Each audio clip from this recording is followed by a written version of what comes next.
Licomtech présente Micro-ondes, savourez l'info. Bonjour et bienvenue dans ce deuxième numéro de Micro-ondes, le podcast de Licomtech. Licomtech, c'est l'Institut des professionnels de la communication et de l'intelligence économique de demain. Je suis toujours Thibaut Récalde et je suis encore une fois accompagné de Lynn MP. Bonjour Lynn. Bonjour Thibaut. Sans plus attendre, nous allons vous dévoiler le menu du jour. Par quoi allons-nous commencer, ma chère Lynn ? Nous commencerons avec ton grain de sel, que tu as baptisé du nom insolite de primaire licomtecienne. Puis nous continuerons avec l'info bouillante, avec l'actualité de Licomtech. L'actualité brûlante et chaude qui sort du micro-ondes, comme on aime bien se le dire entre nous. Et puis ensuite, pour pas changer une formule qui gagne, il y aura déjà un premier reportage, donc consacré aux expressifs cette fois-ci, à travers le portrait de Justine Pelleret. Et puis ensuite, tu nous livreras, ma chère Lynn, tes infos pressées, ta revue de presse sur les sujets de la communication et de l'intelligence économique. Ensuite, on dégustera comme plat du jour Marianne Lebéchec, qui, rappelons-le, est la nouvelle directrice de la licence de Licomtech, information et communication d'entreprise, et qui est aussi enseignante-chercheuse, maître de conférence à Licomtech. Nous passerons à table avec le projet GEC, groupement d'entreprises du Chauvinois, qui nous parleront un petit peu de leur motivation et de leur projet. Très bien. Et pour finir, on va remplacer exceptionnellement la culture à emporter par une chronique Vigie, donc dédiée au magazine Vigie édité par la cellule IE. Nous serons accompagnés à cette occasion de Florentin Rollet, un des deux pilotes de la cellule IE. Et puis enfin, pour conclure, Lynn, tu nous raconteras ce qui se mijote à Poitiers, toute l'actualité de notre chère bonne ville. En espérant vous avoir mis l'eau à la bouche, tout de suite Thibaut va vous présenter son grain de sel. Aujourd'hui, comme tu l'as dit en introduction, j'ai mis mon grain de sel dans les primaires licomteciennes. Qu'est-ce que cela veut dire ? Courant octobre, la grosse actualité politique concernait les primaires du Parti socialiste. Parallèlement aux débats et aux élections, les étudiants de Licomtech devaient nommer leurs délégués de promotion. La première différence entre les deux événements, c'est qu'il n'y avait quasiment aucune communication du côté de l'Institut, alors que les éléphants squattaient sans vergogne les chaînes de télévision, la radio et la presse.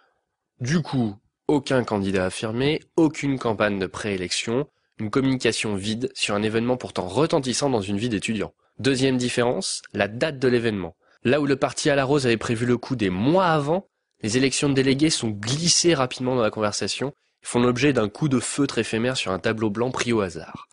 Pour ainsi dire, à Licomtech, il fallait rester vigilant pour savoir quand le vote aurait lieu. Dernière différence, le processus de vote en lui-même. Quoi de plus fiable habituellement qu'un bulletin glissé dans une enveloppe ? Un bon vieux vote à main levée, me direz-vous ? Et les candidats ? Généralement issus d'un consensus, souvent seul candidat et parfois même candidat forcé. Bilan, laquelle de ces deux élections devrait influencer l'autre ? Je vous laisse tirer vos conclusions avec l'exemple de la nomination du nouveau bureau du Bidup qui a suivi un schéma similaire à la veille des vacances de la Toussaint. Quoi qu'il en soit, je souhaite un bon courage à nos élus, toutes promotions confondues. En parlant du Bidup, on va rebondir sur l'info bouillante et vous présenter le nouveau bureau. Donc, suite aux élections, le nouveau président est Thomas Guénefé, le vice-président Guilhem Lecoyer, la trésorière Clémence Bahuet, la vice-trésorière Sarah Leroux, la secrétaire Mélissa Tricot et la vice-secrétaire Lucie Goupil. Cette équipe de choc est rejointe par de nombreux membres actifs qui n'hésiteront pas à nous vendre du rêve cette année. Et nous accompagnons cette nouvelle d'un petit mot du président, donc Thomas Guénefé. Donc même si les votes sont clos, vous pouvez toujours postuler en tant que membre actif, vous venez me voir ou un autre membre du Bidup et il y aura pas de souci, on est toujours prêt à accueillir la bonne volonté des Licomteciens, donc n'hésitez surtout pas, on est ouvert. Donc vous l'aurez compris, il faut rejoindre le Bidup absolument, surtout si vous avez des idées, de la motivation et si vous avez envie de faire vivre Licomtech.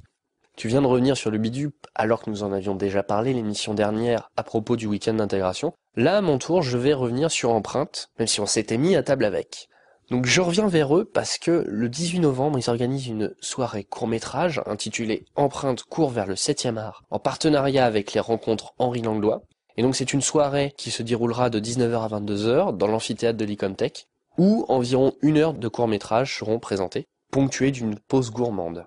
Il faut savoir que les rencontres Henri Langlois sont un festival international d'écoles de cinéma avec, à chaque édition, de nombreux pays qui concourent. Et donc les rencontres, en partenariat avec Empreinte, vous proposent, à vous, chers auditeurs de Micro-ondes, de gagner une entrée pour 2 personnes à l'une des séances des rencontres Henri Langlois qui se dérouleront du 2 au 11 décembre.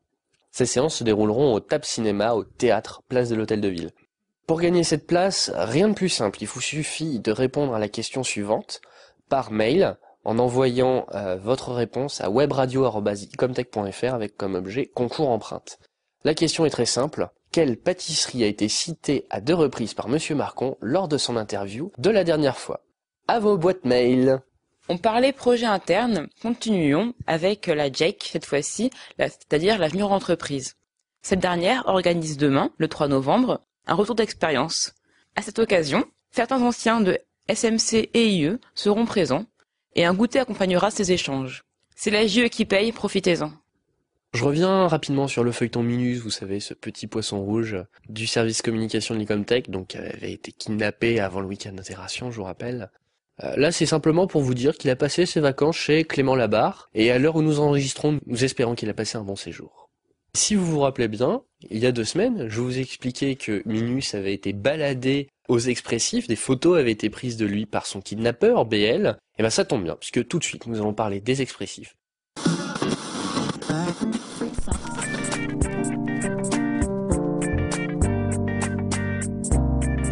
Micro-ondes. Reportage. De quoi s'agit-il? Qui dirige ce festival? Pourquoi en parlons-nous dans Micro-ondes? Pour répondre à cette question, il faut partir du principe que la vie étudiante et associative de Poitiers est assez riche pour fournir de fréquents et divers événements culturels. Parmi eux, on trouve donc les Expressifs, festival mettant en avant les artistes locaux, et pour lequel nous avons la chance d'avoir une membre du bureau à l'Icomtech, Justine Pelleret. Profitant d'un premier jour un peu frisqué et venteux, l'équipe de Micro-ondes a souhaité savoir tout d'abord ce que sont les Expressifs, selon les termes de notre intervenante. Alors, les Expressifs, c'est un festival d'art, donc qui regroupe différents types d'art, comme la musique, les arts de rue, le théâtre, la magie, la danse, les marionnettes pour les enfants. Donc c'est pluridisciplinaire, parce qu'on a un public intergénérationnel et que notre but c'est vraiment d'offrir la culture à tous, donc à tous les publics. D'accord, mais un public spécialement Pictave, ou alors est-ce que vous savez qu'il y a des gens qui viennent de plus loin? Alors, je vais pas pouvoir te répondre très précisément, mais ce qui est sûr, c'est qu'on a en fréquentation à peu près 30 000 personnes sur les 4 jours. Donc ça, c'est une moyenne qui a été établie. Oui, je pense qu'il y a un rayonnement plus important que Poitiers, parce que c'est l'événement culturel premier à Poitiers. Donc forcément, je pense qu'il y a, ça capte des gens à l'extérieur de Poitiers, et heureusement, parce que bon, je pense que ça vaut vraiment le coup d'y venir. Qui organise les Expressifs chaque année? Alors, les Expressifs sont organisés par l'association Poitiers Jeunes, qui est une association de loi 1901. Les Expressifs, c'est pas l'unique préoccupation et événement organisé par Poitiers Jeunes. Il faut savoir que Poitiers Jeunes aide tous les ans des porteurs de projets à mener à terme leur spectacle. Donc par différentes manières, hein. Ça peut être de l'aide en communication, ça peut être de l'aide pour faire une résidence, c'est-à-dire pour améliorer et finaliser leur travail. Voilà, il y a différents soutiens qui sont mis en œuvre, et donc les Expressifs, c'est le moyen aussi pour Poitiers Jeunes de présenter leurs porteurs de projets, parce que là, si tu veux, 50% de la programmation est locale. D'accord. Donc voilà, c'est Poitiers Jeunes qui organise, c'est pas son seul champ de compétences, mais entre autres, il organise chaque année depuis 16 ans les Expressifs. Donc Justine, depuis combien de temps es-tu membre de Poitiers Jeunes, et qu'est-ce qui t'a poussé à rejoindre cette association? Alors moi, je suis membre depuis presque 1 an. Ce qui m'a poussée à m'intéresser à Poitiers Jeunes, c'est tout simplement les Expressifs, parce que quand je suis arrivée à Poitiers l'année dernière, je connaissais personne. J'avais très envie de m'investir dans une association. Je l'avais déjà fait auparavant, mais disons que j'avais vraiment envie d'avoir quelque chose à côté de l'Icomtech. C'est vrai que l'Icomtech, c'est super parce que on rencontre beaucoup de gens, mais je voulais pas me fermer uniquement aux personnes que je rencontrais à l'école. Du coup, j'ai rencontré, par le biais de Zineb, qui est aussi étudiante, qui était aussi étudiante à l'Icomtech, l'association, et c'est comme ça, en fait, de fil en aiguille, concours de circonstances, que je me suis retrouvée au conseil d'administration et vice-secrétaire du bureau. Les forces de la météo luttant contre nous, il a fallu s'adapter et s'abriter pour poursuivre l'interview. Donc Justine, je te demandais, Quelle a été ta part cette année dans l'organisation des expressifs? Alors cette année, je me suis occupée avec la chargée de communication de l'élaboration et la mise en place de l'Express Papier, donc le journal de libre expression qui est distribué chaque jour sur le festival.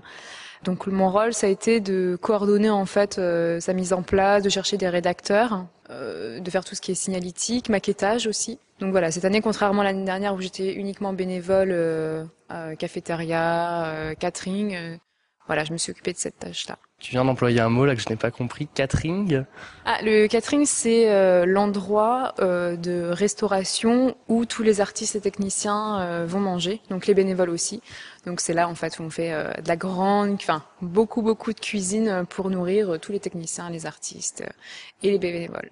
D'accord. Et j'ai cru comprendre que cette année, tu n'étais pas la seule étudiante de l'Icomtech à travailler être bénévole aux expressifs. Non, c'est vrai, parce que mine de rien, l'Icomtech c'est quand même un bon moyen de capter des bénévoles. Cette année, il y a Morgane Vinet de M1IE qui m'accompagne en fait, qui s'occupe de faire des interviews d'artistes. Donc voilà, je l'ai contacté par ce biais-là. Et il y a aussi Florent Fortin qui a joué un gros rôle sur le maquettage.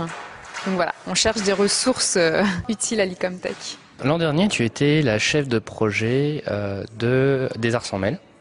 Est-ce que du coup, participer à ce projet l'an dernier t'a aidé, t'a apporté pour ta place dans les expressifs cette année?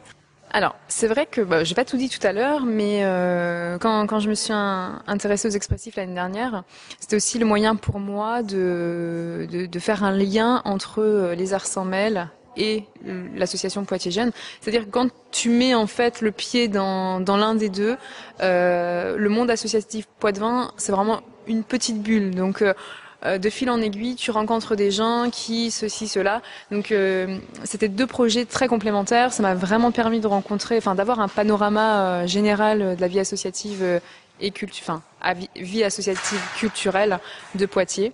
Donc ça, c'était vraiment deux belles choses. On pourrait citer une certaine Lulu qui parlait d'un milieu associatif, on amène à un autre, n'est-ce pas? Exactement. Les expressifs ont débuté hier, donc jeudi 6 octobre à 18h, c'est ça? Quelles sont tes premières impressions sur l'événement en ce moment? Alors, c'est vrai que l'événement, moi, je suis en train de le vivre depuis 3 semaines à fond.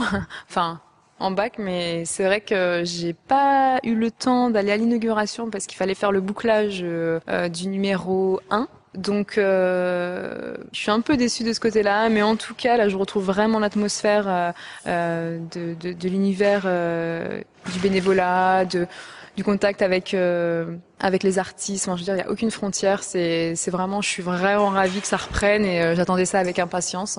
Donc mes premières impressions, c'est ça, c'est le bonheur de retrouver un peu cette atmosphère qui m'a vraiment manqué cette année.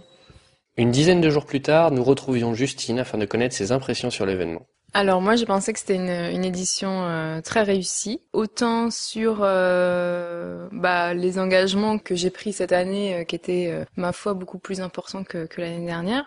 Donc je suis assez satisfaite en fait de la façon dont ça s'est déroulé. On a réussi à sortir un journal tous les jours, etc. Donc ça pour moi c'est mission accomplie. Ensuite, niveau climat, c'est vrai que je pense qu'il y a eu un petit peu moins de participants de spectateurs en tout cas que l'année dernière, mais c'est vrai que l'année dernière on a vu un très beau soleil. Ça joue sur le moral et puis ça joue sur la fréquentation forcément. Après, d'un point de vue de l'équipe en général, je pense qu'on est très satisfait parce qu'on avait cette année finalement une équipe de salariés quasi renouvelée. Donc c'était pour tout le monde en partie la première édition des Expressifs. Donc ça, c'est pour moi un challenge qui a été vraiment très bien relevé. Voilà, on a eu la programmatrice, c'était son premier festival dans son intégralité. Donc je pense que là, on a vraiment relevé le défi. Et puis, on a eu de très bons retours de la part des spectateurs, des Poitevins, de tous les gens qui ont fréquenté le festival, malgré le petit vent frais du week-end, des 4 jours. Voilà, donc pour moi, c'est très satisfaisant et j'étais très contente de participer à cette édition. Vent frais que les auditeurs ont pu apprécier précédemment dans le reportage. Du coup, comment envisages-tu maintenant ton avenir dans l'association et dans ta participation au prochain festival ? Alors, donc là, ma participation, donc j'ai été élue pour 2 ans dans le bureau, donc cette année, je renouvelle mon poste. Ma participation, j'espère pouvoir l'année prochaine retravailler sur l'Express papier, puisque cette année, on a décelé forcément des petits problèmes parfois d'organisation, donc d'avoir vu de l'intérieur ces problèmes, j'espère bien pouvoir apporter des solutions pour l'année prochaine, pour qu'on soit encore plus efficace. Donc voilà, je re-signe pour 1 an et ça me fait très plaisir d'ailleurs. Donc Justine, il ne me reste plus qu'à te remercier d'avoir participé à ce reportage et te souhaiter une bonne continuation dans la vie culturelle et étudiante de Poitiers.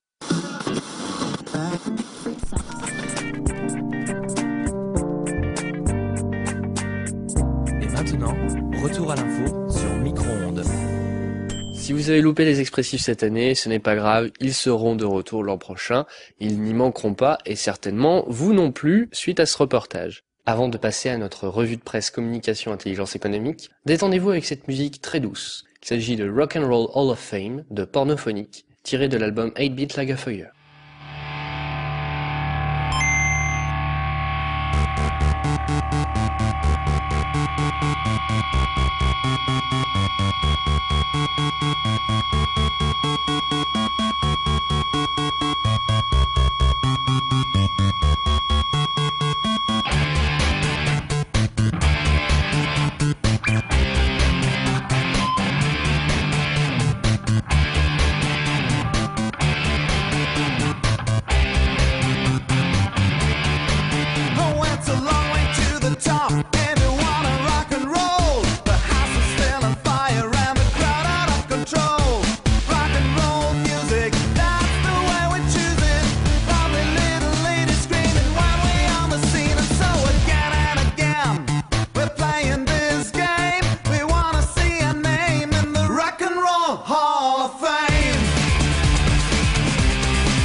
So our mirrors on the ceiling and pink champagne on ice. Another fucking day for you and me in paradise. Give me an old school guitar, an 8-bit lo-fi porn star. I promise that I'll take you to the paradise in hell. And so again and again we're playing this game. We wanna see our name in the Rock and Roll Hall of Fame. The Rock and Roll Hall of Fame. I'm playing guitar, I'm playing a game, but for the Rock and Roll Hall of Fame. I'm playing guitar, I'm playing a game, but for the Rock and Roll Hall of Fame.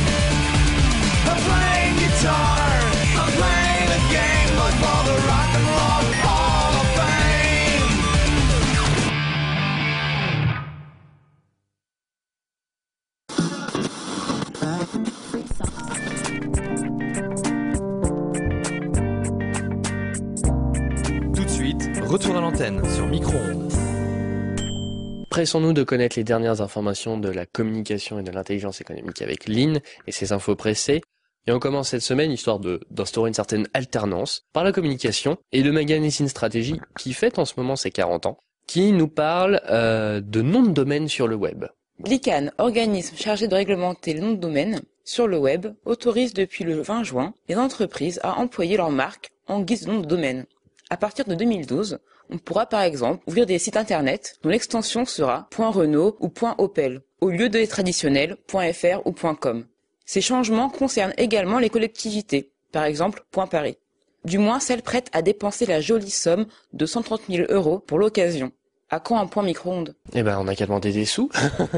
Tu parlais de .renault.com, ça m'appelle une publicité, une parodie de publicité et une grosse bonne réplique de la part d'Opel au final. Pour vous resituer le contexte, vous avez certainement vu les publicités Opel sur la qualité allemande, donc sous-titrées, assez sympathiques au demeurant, qui ont récemment été parodiées par Renault avec, j'ai pris cet exemple de grosses bonnes notes, qui est assez représentatif de l'humour employé dans cette vidéo. Eh ben Opel a choisi de répliquer quelques jours après. Est-ce que tu peux développer ça, Lynn, s'il te plaît ?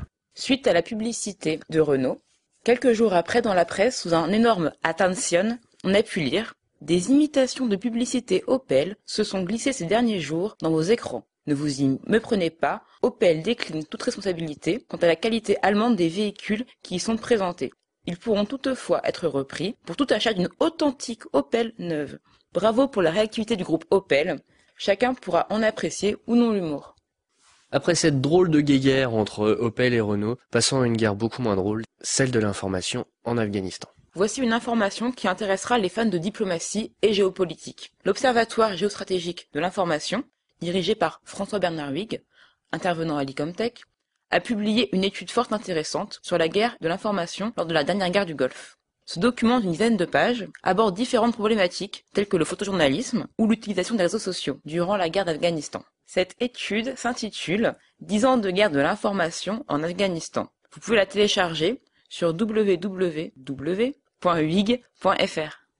Et sinon, pour terminer, il me semble que récemment la chaîne Arte s'est posé la question « À quoi sert l'intelligence économique ?» Information réchauffée plus que pressée. Effectivement, Arte a diffusé le 8 octobre, dans son émission Le Dessous des cartes, un sujet sur l'intelligence économique. Pour une fois qu'IE ne rime pas avec chômage à la télé, on appréciera. Après ces infos pressées, dégustons un plat breton, notre plat du jour. Marianne Iglebéchec, nouvelle enseignante à l'Icomtech et responsable de la licence. Je vais commencer par une première question très déstabilisante. Comment allez-vous ? Très bien. En tout cas, je vous remercie de m'avoir invité dans votre émission et puis je suis très contente de pouvoir me présenter. Bon alors, question plus terre à terre quand même. On va commencer. Donc sur tout ce qui est lié à l'Icomtech. Donc tout d'abord, comment appréhendez-vous cette année toute nouvelle pour vous ? Ouais, toute nouvelle dans un poste de maître de conférence, donc des nouvelles responsabilités et puis une découverte d'une institut que je ne connaissais pas avant. Donc voilà, pleine de curiosité et en attente de voir comment ça va se dérouler. Bon alors, je vais enchaîner. Vous relevez un nouveau défi puisque vous êtes responsable de la licence information et communication d'entreprise. En quoi consiste ce poste ? Alors, ça consiste à être donc enseignant-chercheur au sein de l'Icomtech et à prendre donc la responsabilité de la licence 3, principalement d'accompagner les étudiants sur tout le long de l'année, en fait, d'être là, présente pour eux dans le cadre des enseignements, de remarques sur l'organisation en fait de l'année. Et puis il y a une autre partie, on va dire un peu back-office, qui est celle de gérer les enseignants, de voir la cohérence qu'il y a entre les enseignements, et puis d'un point de vue administratif, le suivi de l'évaluation. Donc on va rester un peu sur le même thème et poser une question qui a été donc à l'initiative de Caroline Poitier, M2SMC. Donc comment gérez-vous vos rôles d'enseignante, professeur référent de projet professionnel et de responsable de la licence ? Les différents rôles, à chaque fois, je reste quand même enseignant. Après, quand on est dans le cadre d'un enseignement et d'un cours, on essaie de transmettre des connaissances. Donc là, on va essayer de transmettre ce que nous, on connaît du domaine et notre expérience.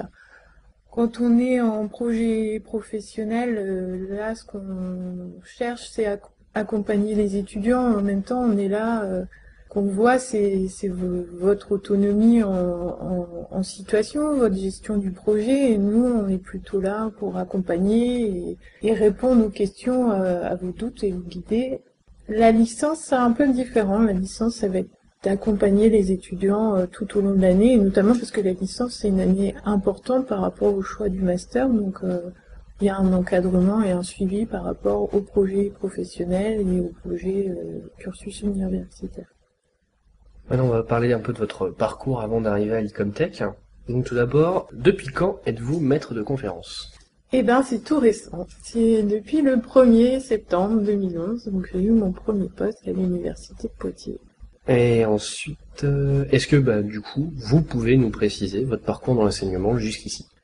Alors, dans le cadre de mon doctorat, j'ai eu un poste qu'on appelait à l'époque moniteur de recherche. Donc, on avait une charge de TD d'enseignement à l'université, où là, j'ai principalement enseigné pour des Master 2 en urbanisme et la question de la communication et des outils de communication. Et puis, pendant 2 ans, j'ai été en poste d'ATER, donc ce qu'on appelle d'attaché temporaire d'enseignement et de recherche, donc à l'université de Lille 3. Au sein d'un UFR, donc, qui était plutôt spécialisé dans l'information, documentation et information scientifique et technique, où là, j'étais chargée plutôt d'enseignement sur à la fois les questions web et à la fois la circulation des savoirs. Donc vous, votre domaine de compétences, concrètement, donc au niveau de vos diplômes, quels sont-ils ? Alors, c'est un diplôme, un master. Alors, j'ai une maîtrise en information et en communication, mais j'ai un master en innovation, réseau et usage des technologies d'information et de la communication. Donc, j'ai une compétence aussi dans la question des usages du numérique. Et j'ai fait une thèse, donc plutôt sur la question du rapport entre web et territoire, où là, je travaille plutôt sur les fictions, la question sémiotique des interfaces web. Donc, on s'est posé la question, pourquoi avez-vous souhaité rejoindre notre institut, donc l'Icomtech ? Alors, on rejoint et en même temps, on est choisi. Hein. On a un comité de sélection, de recrutement, où il y avait donc Monsieur Marquand et Monsieur Moinet qui étaient présents. Et on passe donc un entretien de sélection, on est classé, et après, suivant notre classement, on choisit donc notre établissement. L'établissement donc où on va aller et l'Icomtech c'est intéressant parce que c'est un institut que les étudiants sont par petite promo et puis cette question de la stratégie et du management de la communication et en même temps la dimension intelligence économique c'est quelque chose qu'on retrouve rarement au niveau de l'information et de la communication, donc ça fait partie du choix au niveau des thématiques. Oui. Maintenant on va s'intéresser à votre carrière de chercheuse et se demander quels sont vos thèmes privilégiés dans le domaine de la recherche. Alors c'est pas les réseaux en tant que tels, puisque moi je travaille sur le web principalement en termes de réseau, et en même temps le web on peut aussi dire c'est un média, donc voilà. Et sur la question des territoires, mais en même temps, pour le territoire, on pourrait dire c'est principalement les responsables du territoire, donc le politique. Et dans ma thèse, que j'ai beaucoup approché, c'est ce que font les gens en parlant du territoire sur le web. Donc mes thématiques, moi, elles sont plutôt de ce que font les gens, comment un territoire existe sur le web. Est-ce que le web, c'est vraiment un réseau mondial, ou est-ce qu'on peut, à un moment, chercher un territoire, le localiser ? Donc il y a en même temps toute la création d'une fiction autour de ce que les gens créent comme territoire sur le web. Et à partir de là, j'ai travaillé principalement sur ce qui est resté en fait du territoire sur le web. Comment on pouvait dire qu'un web restait attaché à un territoire. Et là, j'ai pris en considération principalement des signes, donc des images, on va dire plus généralement. Et j'ai essayé de comprendre pourquoi ces images permettaient de dire qu'on a un web qui reste attaché à un territoire, et en même temps, comment ces signes aussi, aujourd'hui, circulent sur le web. Donc c'est un concept, les signes transposables, c'est en même temps comment on reste attaché et comment ça circule. Et ça pose toutes les questions aujourd'hui de fiction et comment les acteurs politiques vont venir accompagner cette circulation des signes. Alors, j'aimerais rebondir sur un terme que vous avez utilisé déjà à plusieurs reprises. C'est qu'entendez-vous par fiction?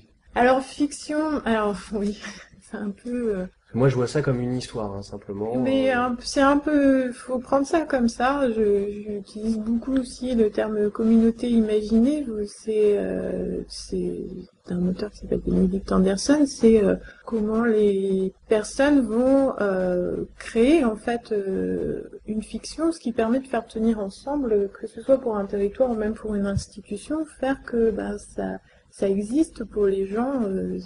sous une forme même qui est imagée, et cette fiction, on a besoin de... C'est le sens commun à un groupe. Sens commun, si vous voulez, mais après, il y a des... Sens signification, quoi. Ouais, voilà. On est vraiment sur l'espace de signification pour les personnes. C'est quoi, en fait, les enjeux de vos recherches et de vos thèmes actuels? Alors, on peut dire qu'il y a un point de vue un peu plus scientifique en termes d'enjeux et un point de vue un peu plus politique. C'est que souvent, quand on parle des réseaux, même du web ou d'internet, au niveau des politiques, on va vous parler énormément de fibre optique. Donc on est plutôt sur, on va dire, sur de l'aménagement du territoire en parlant des réseaux où il faut connecter un territoire aujourd'hui à ces réseaux, ou même, on va dire, aux autoroutes de l'information. Là, c'est un petit peu différent. Mon approche, c'est, comme je parle des fictions et comme je parle des signes, je pose ici la question aujourd'hui de l'appartenance à de la multi-appartenance. On est attaché à différentes thématiques, à différents, on pourrait dire, territoires, et en même temps, comment c'est un enjeu aussi au niveau du politique de pouvoir gérer cette question où un territoire, c'est plus une administration avec des limites, mais quand on est sur le web, c'est quelque chose qui est ouvert au monde entier. Donc ça, c'est une des dimensions à la question on va dire, d'aménagement des territorialités. Et puis il y a une deuxième dimension plus scientifique qui est aujourd'hui comment on étudie le web, parce qu'on se retrouve de plus en plus à pouvoir récupérer aujourd'hui en tant que scientifique des données, des masses de données, et puis comment on les traite ces données, comment on a des nouveaux outils qui sont à notre disposition. Peut-être que vous avez déjà vu ce qu'on peut faire sur le web à partir de graphes, de visualisation en fait des données, et donc il y a aussi des enjeux scientifiques de se dire comment on traite ces données, ce qu'on en fait aujourd'hui. Donc vous avez abordé le thème territoire donc ici et dans votre thèse. Comment le définiriez-vous aujourd'hui? La grande question dans ma thèse, ça a été est-ce que je garde ce terme territoire quand on parle du web? Ça peut paraître un peu bizarre, en fait. Est-ce que les territoires existent encore sur la toile? Et en fait, ce que j'ai montré, c'est que effectivement, on a encore des choses, justement des signes qui restent attachés à ce territoire, et en même temps, on a une nouvelle forme, ce que j'expliquais un petit peu tout à l'heure, c'est de se dire, ça marche pas comme ça marchait dans le physique. Donc on est obligé de penser autrement, surtout pour un acteur politique, c'est sur le niveau un acteur politique qui repose toujours sa représentation par rapport à un territoire. Donc on est obligé de penser comment un territoire aujourd'hui, ça résulte aussi de la multiplicité des acteurs. C'est-à-dire qu'il n'y a pas que l'acteur politique, quand on va sur le web, il n'y a pas que l'acteur politique qui parle du web, mais il y a des acteurs non politiques. Et on est obligé aujourd'hui, dans le terme de territoire, de prendre en considération cette multiplicité des acteurs. Donc le territoire, finalement, a de signification qui soit physique ou virtuelle. Exactement, même si j'utilise pas le terme virtuel. Donc comme la précédente fois avec Monsieur Marcon, nous allons cette fois-ci essayer de nous intéresser à la part d'ombre de Marianne Lebéchec. Donc nous, on a commencé par remarquer, en lisant l'introduction de votre thèse, que vous avez un certain côté mélomane. Vous faites référence à une métaphore entre les musiciens et les doctorants. Du coup, est-ce que vous pratiquez de la musique, et si oui, quel instrument? Je vous remercie d'avoir lu l'introduction de ma thèse. Alors, en même temps, je vais être obligée de dire l'instrument. Alors oui, je suis passée durant ma thèse de la pratique de la cornemuse à la flûte traversière, voilà. J'ai changé d'instrument et maintenant je chante à la chorale de l'université, voilà. Donc j'ai encore changé. Une chorale qui manque de troupes, j'ai cru comprendre. Qui manque surtout d'étudiants, donc voilà, si vous avez envie de pratiquer le chant, sachez qu'il existe une chorale à l'université. Très bien, merci beaucoup. Et puis pour information, vous n'êtes pas la seule joueuse de cornemuse à l'Icomtech, puisqu'il y a aussi Nathanaël Herbach en N2IE. Et est-ce que vous restez proche de la culture bretonne ? Oui, parce que j'ai été dedans pendant très longtemps, de par la musique, de par la langue aussi, hein, le breton, voilà, parce que je suis un peu de là-bas, on va dire. Et puis en même temps, arrivé ici, on change un peu, déjà, on change d'instrument, on fait autre chose. Donc oui, proche et en même temps en pleine de curiosité en arrivant dans la région du Poitou-Charentes pour découvrir plein d'autres choses. Justement, alors, qu'en est-il du Poitou-Charentes ? Qu'est-ce qui vous plaît dans cette région ? C'est peut-être pas encore beaucoup, mais voilà, vos découvertes, vos impressions. Alors, ma découverte, ça a été une des premières choses que j'ai essayé de découvrir dans le Poitou-Charentes. Hormis la ville de La Rochelle, c'est le chabichou. Voilà. Donc chabichou qui est, je ne sais pas ce que c'est. Fromage de chèvre. D'accord. Picto charentais, très célèbre. Voilà. Eh bien écoutez, Madame Lebéchec, merci beaucoup d'avoir répondu à nos questions. On va vous souhaiter une bonne continuation au sein de l'établissement. Merci beaucoup d'être venu sur notre plateau. Et à bientôt en tant qu'auditeur. Je vous remercie.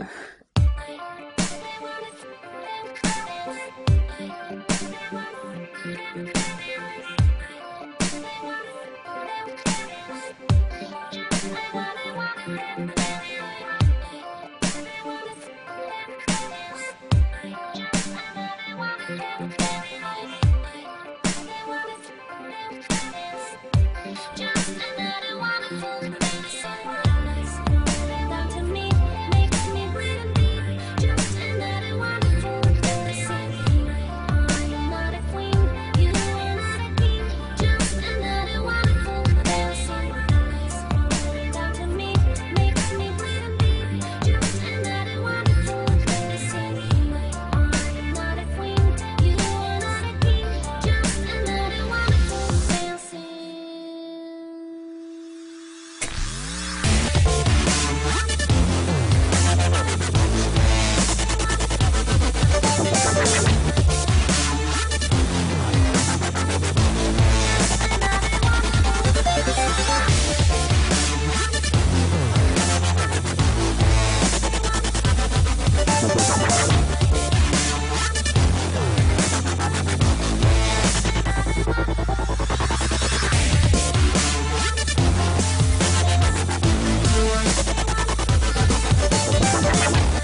Just another wonderful dancing here.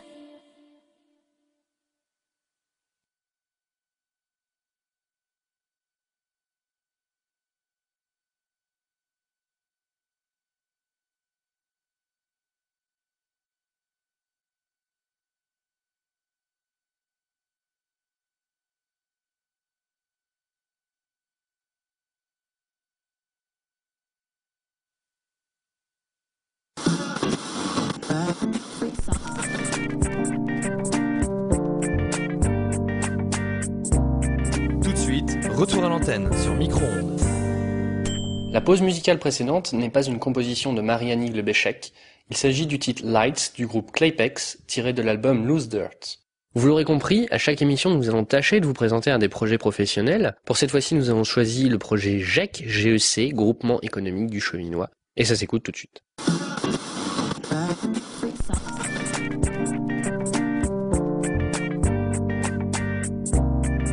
Micro-ondes.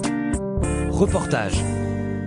Le groupement d'entreprises du Chauvinois est une association réunissant une quarantaine d'entreprises du pays chauvinois, basée à Chauvigny, cela va de soi. Les intimes l'appellent GEC, à ne pas confondre avec Jake, J-E-I-C, notre cher junior entreprise. GEC a pour mission de concourir au développement économique de ces 40 sociétés. Le groupe a fait appel aux étudiants de l'Icomtech afin d'organiser le Forum des entreprises. Ce groupe est constitué de 5 personnes, 3 M2SMC et 2 M1IE. En nous mettant à table avec leur chef de projet, Sarah Leroux, M1, nous lui avons demandé quel est l'objectif du forum et à qui il s'adresse. Alors ce forum, en fait, ça s'adresse à deux personnes, enfin deux types de publics. Le grand public, donc les habitants du Chauvinois, et les créateurs d'entreprises. L'objectif pour le grand public, c'est de faire découvrir les métiers qui existent sur leur territoire, de valoriser un peu le savoir-faire. Et pour les créateurs d'entreprises, donc de les mettre en relation avec tous les acteurs de la création d'entreprises, et surtout de les attirer sur le territoire. Et d'ailleurs, ça a changé de nom, c'est plus le Forum des entreprises, c'est le Forum des métiers, puisque ce qu'on veut mettre en avant, c'est vraiment les savoir-faire et l'avantage du territoire, et non pas comme une foire expo où on vient vendre son métier. Ensuite, donc là, plus personnellement, tu dois cette année piloter DM2 en tant que chef de projet. Est-ce que tu penses avoir les épaules pour ça? Alors déjà, il y a Ming qui est en M1IE, il n'y a pas que des M2, et au final, où il y a 3 M2, donc c'est Mélanie, Lise et Florent. Chacun a une expérience de chef de projet, en tout cas Mélanie et Florent, c'est certain. Enfin, moi je pense que c'est une bonne expérience. Après, est-ce que j'ai les épaules pour? Je pense, sinon je le ferai pas. Et puis, j'espère que ça va bien se passer. Pour l'instant, ça se passe bien. Je les dresse avec des chocobons et des mini-muffins, ce qui se passe plutôt bien. Le choix de chef de projet est issu d'un consensus entre vous tous? Disons que c'était plutôt par défaut, puisque personne n'était vraiment très très motivé pour la tâche, et je me suis dit pourquoi pas moi, j'ai eu envie d'essayer. Ce qui a convenu à tout le monde. Pour sa 3e année à l'Icomtech, Mélanie et M2SMC a rejoint ce projet professionnel.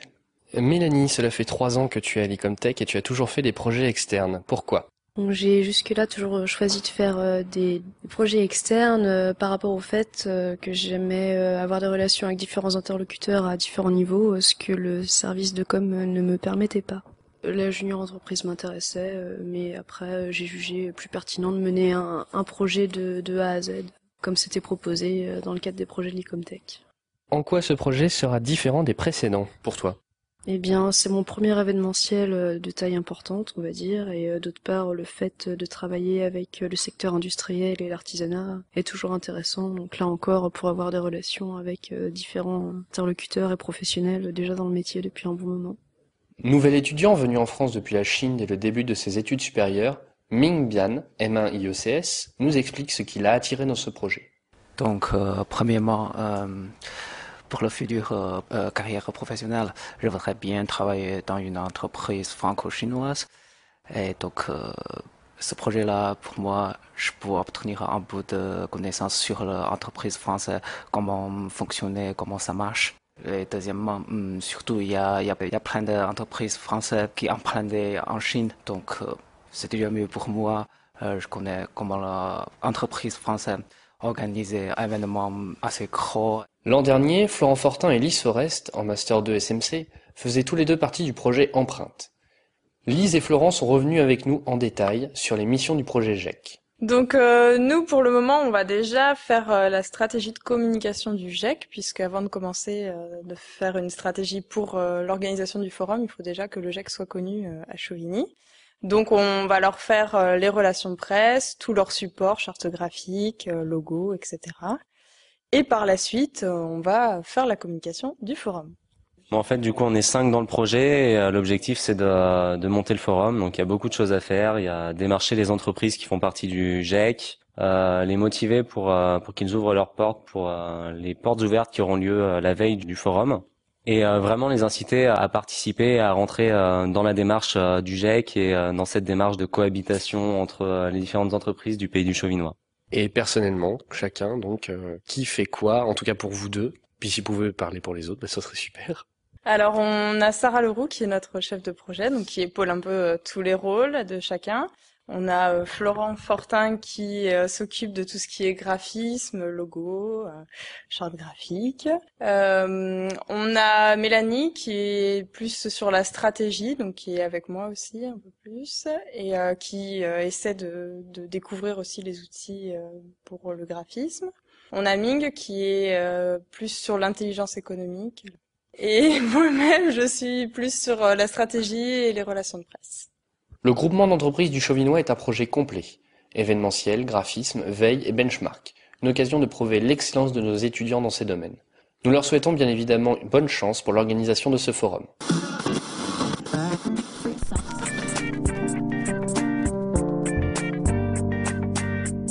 Et maintenant, retour à l'info sur Micro-ondes. Cette fois-ci, exceptionnellement, pas de culture à emporter, puisque nous allons nous intéresser à l'avenir de la publication Vigie. Et on retrouve Lynn pour découvrir tout ça, et elle n'est pas seule. Je suis avec Florentin Roulet, M2IE et pilote de la cellule IE, qui va nous présenter donc le magazine Vigie. Bonjour à tous, tout d'abord à l'ensemble des auditeurs de Micro-ondes. Alors Vigie, c'est un webzine qui fait entre 20 et 30 pages, donc c'était un PDF qui était envoyé tous les mois à l'ensemble des icomtéciens et à l'ensemble des professionnels qui font partie de notre base de données au sein de la cellule IE. Donc voilà, ce sont des étudiants qui écrivaient des articles de fond sur n'importe quel sujet du moment qu'ils traitaient ça sous forme de l'intelligence économique. Merci pour ta réponse. Et donc, quelle nouvelle direction va prendre Vigie cette année ? Alors comme vous avez pu vous en rendre compte, il n'y a pas encore eu de nouveau numéro de Vigie cette année. Et la raison en est simple, c'est que on est en train de tout changer, clairement. On s'était rendu compte les années précédentes et notamment l'année dernière que le Vigie actuellement proposé avec une mise en page sous forme de 3 colonnes qui était très difficile à lire et qui ne répondait plus aujourd'hui aux normes de lecture qu'ont tous les étudiants et qu'ont toutes les personnes qui travaillent sur le web ou en intelligence économique en général. Donc je peux pas aujourd'hui vous révéler clairement ce que sera Vigie, mais je peux en tout cas vous dire que ce sera plus beau. Ça, c'est pas très compliqué vis-à-vis de l'année dernière. En tout cas, ça changera de forme. Donc vous en saurez plus courant novembre, puisque la prochaine forme de Vigie devrait, s'il n'y a pas de retard, et il n'y aura pas de retard, vers la mi-novembre, au plus tard fin novembre, et là vous saurez tout sur Vigie et sa nouvelle appellation, peut-être. Afin de donner l'eau à la bouche à nos auditeurs, as-tu une idée, Florentin, du prochain contenu de Vigie ?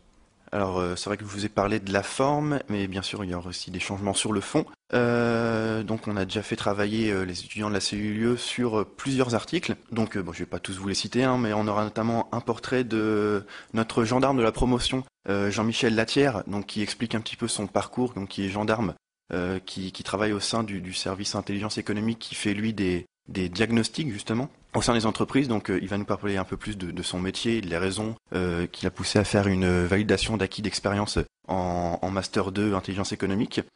Et puis on aura également un article sur les présidentielles en Russie, donc qui vont une nouvelle fois opposer Medvedev à Vladimir Poutine. Et enfin, on aura un article un peu plus, je dirais, profond, un peu plus scientifique, qui va s'intéresser à l'intelligence émotionnelle, donc rapporté à l'intelligence économique et voir comment on peut appliquer l'intelligence émotionnelle en entreprise, en situation réelle. Donc voilà.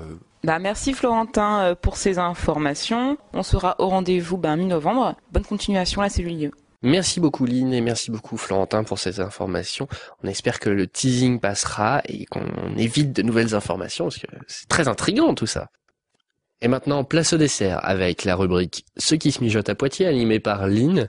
Lynn qui va nous présenter 2 hauts lieux de la culture de Poitiers. Tout d'abord l'Espace Mendès France et ensuite le Pince-Oreille. Alors en ce qui concerne l'espace Mendes France, Lynn, qu'est-ce que tu vas nous dire?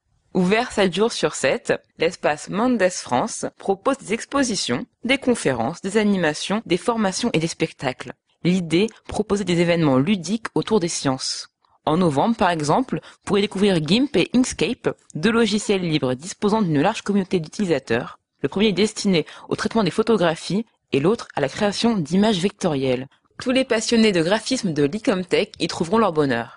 Plus d'informations sur les sites de l'espace Mendes France. Moi, je me rappelle avoir visité il y a quelques années une exposition sur la police scientifique, avec une sorte de jeu de piste, une enquête avec les différents procédés. C'était vraiment très intéressant. Ils ont une très bonne manière là-bas de communiquer la science tout en s'amusant, tout en jouant quelque part. Et c'est aussi intéressant pour les plus jeunes comme pour les plus âgés. Et maintenant, l'autre lieu emblématique que tu as choisi, c'est le Pince-Oreille. Le Pince-Oreille, c'est vraiment mon coup de cœur à Poitiers. C'est un bar-restaurant qui propose une programmation régulière de concerts, blues le mercredi, buzz swing le jeudi, d'autres concerts gratuits en week-end, et puis une carte alléchante et hydratante. Et tout ceci est à découvrir sur le site lepinceoreille.fr, comme ça se prononce. Avant de conclure, on aimerait vous rappeler, chers auditeurs, et surtout chers étudiants de l'Icomtech, que cette émission, c'est vous qui la faites vivre de plusieurs façons. Tout d'abord, tout simplement, en commentant les émissions sur la page Facebook de l'Icomtech ou sur le compte YouTube où vous écoutez en ce moment même l'émission. Ou alors, en envoyant vos propres compositions musicales, si jamais c'est le cas, comme Mehdi l'a déjà fait. En posant vos questions à notre prochain invité lorsque la formation vous est communiquée, donc soyez attentifs sur les réseaux sociaux. Et enfin, comme Jonathan l'émission dernière, n'hésitez pas à partager votre culture, histoire que nous l'emportons avec nous. Sur ce, je vous remercie de nous avoir écoutés jusqu'au bout. Nous remercions encore une fois nos différents intervenants. Je te remercie aussi, Lynn, de m'avoir accompagné dans cette émission. Merci Thibaut, et à bientôt, chers auditeurs. On se retrouve dans 2 semaines sur la toile, le 16 novembre à 18h. Soyez en rendez-vous. À dans 2 semaines.